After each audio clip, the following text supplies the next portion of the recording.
আসসালামু আলাইকুম। খুবই গুরুত্বপূর্ণ একটি টপিকস নিয়ে আলোচনা করব, এই যে ফ্রিজ।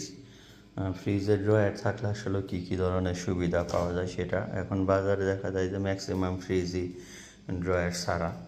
তো এরা কিন্তু মানে গ্রাহকদের বিভিন্ন কিছু বুঝিয়ে থাকে যে ড্রয়ার থাকলে জায়গা কম, এটা সেটা নানান কিছু, কিন্তু আসলে ড্রয়ারের উপকারিতা দেখুন।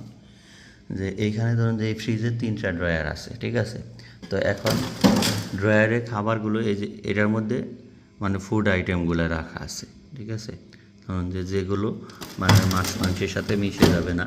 তারপরে হলো এটার মধ্যে ধরুন যে কাটা মাছ মাংসগুলো আছে, মানে যেগুলো পরিষ্কার, এটার মধ্যে কাটা হয়নি এমন মাছ মাংসগুলো আছে, মানে পরিষ্কার হয়নি।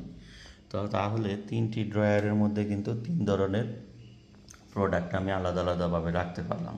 আর যদি ড্রয়ার ছাড়া থাকে সেই সুবাদে এগুলো